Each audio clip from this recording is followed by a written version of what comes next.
I've spoken against Ubisoft a while ago, talking about their corporate culture. A lot of people, myself included, have criticized Ubisoft for not just their terrible business practices and their terrible games, but also on their corporate culture in general, which is unwelcoming to women and minorities, and how a lot of human relation issues are either not being addressed by the company or simply ignored by the company. To say that I'm not a fan of Ubisoft is to say that EA is not a very good company, a claim that I find to be a serious understatement to what I am currently feeling. Unfortunately, as I said before, the corporate culture of Ubisoft is something that they have to find ways to resolve internally, as the best that I can do is to report to this kerfuffle and warn my dear viewers to never consider sending Ubisoft any of their resumes. My issue with Ubisoft stems more from that piece of news. My issue with Ubisoft extends to their tendency in milking video games and cutting off content and reselling them as bundle for deluxe or ultimate editions, which to my mind is the best way to illustrate why I think that video games these days have costed more than $60 and has always been, which I also discussed in another video. Funnily enough, a lot of these negative sentiments I have with Ubisoft are only aired in recent times. I have spoken quite a lot in favor of Ubisoft in the past, but mostly when they are confronted by their progressive crowds. The reason is because they have spoken a lot of times against video games not having current political elements that reference recent events. In one video, I stated that while I am not a fan of their recent games, I respect their stance in making sure that their games are focused on being entertainment that is unrelated to the current news and world events at hand. And I say good for them for taking that stance, while also not pleasing the progressive crowds for using their game as a megaphone for their politics. But as of recent times, my sentiment towards Ubisoft has slowly but surely turned more and more negative, and ironically it's due to their focus in being a business. Their decision to switch into Epic Game Store, an inferior store with less features than Steam because it's the right business decision,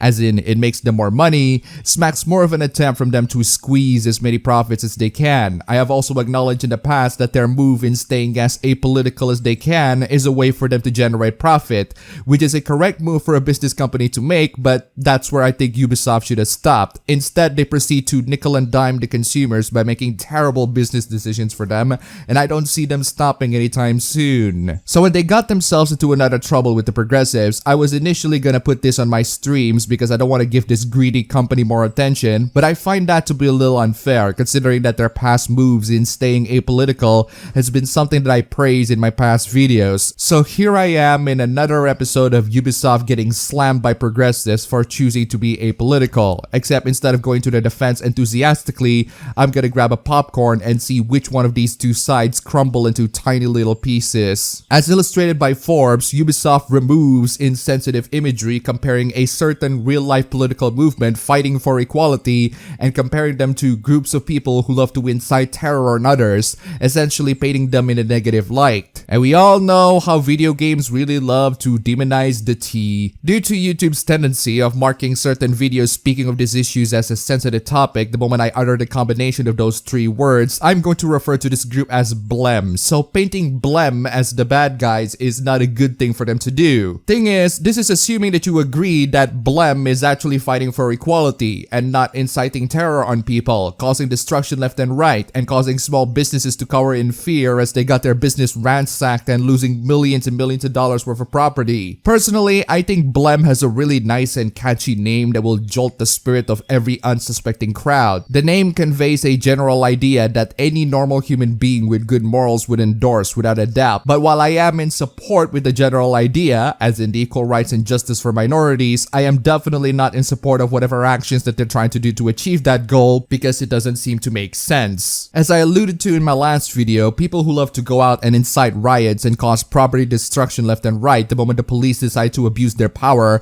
are people who are unpleased that other people do not suffer the same fate, which is precisely why they're doing what they can to make sure that you suffer the same fate as the people who got abused by the system. Ironic how a movement that claims to rebel against the system are taking the same actions as the system to make sure that you suffer the same fate as those who abused it. I don't know about you people, but if you find yourself joining a movement that is supported by the media, the press, and the politicians, it doesn't scream rebellious to me. Anyway, the article continues to talk more about why they are in outrage towards Ubisoft today. The outrage seems to stem on the fact that Ubisoft's newest game, Elite Squad, which is a mobile Okay, allow me to interrupt you there for a second, Ubisoft. I have defended you when you are making proper video games that are released for video game platforms that actually matter in the gaming sphere, but now you are testing my patience by pulling off the same move that Blizzard did and suggest that the gaming demographic who is familiar with Rainbow Six, Ghost Recon, and the Splinter Cell series are going to adapt very well in using a platform not always suitable for gaming. But regardless, they announced a crappy mobile game featuring characters from their most famous Tom Clancy series and their battle against a secret organization named Umbra who aim to take control of the escalating civil unrest and bring the system down to create an egalitarian utopia. Those opposing Umbra argued that they create chaos and weaken governments, going so far as to call them the T word that will get me demonetized if I say it. Let's just say the bad guys. Originally, I dismissed the writer's claim by highlighting how the writer is bothered by the game due to the representation of the rising fist symbol. As you all know, the rising fist symbol has been used by a lot of resistance groups in the past, both fictional and non-fictional, and the writer noted this both on the group that the writer sides with and the one that the writer doesn't side with. But Ubisoft seems to have taken this on a rather interesting level. The word Umbra here means dark or blackness. Combining that with the dark fist rising up to the top would definitely cause your nearby progressives to ring alarm bells. Personally, I am less offended by the portrayal of the dark rising fist and the naming that somehow coincides with a movement in real life, and more offended by the fact that Ubisoft hasn't made another Splinter Cell game since Blacklist. Instead, they chose to spend a lot of their time, energy, and money into this crossover game, which would have sounded great on paper if it weren't for the fact that it is a mobile game aimed for the least brightest bunch on the market who would gladly rip to their credit cards for the sake of getting the best virtual credits. Forgive me for ignoring something so unexciting. Ubisoft then went into Twitter stating what they feature on the trailer is harmful and insensitive in both its inclusion and how it was portrayed. Perhaps if you are one of those people fighting for a certain brand of social justice, you might perceive this as insensitive and harmful, but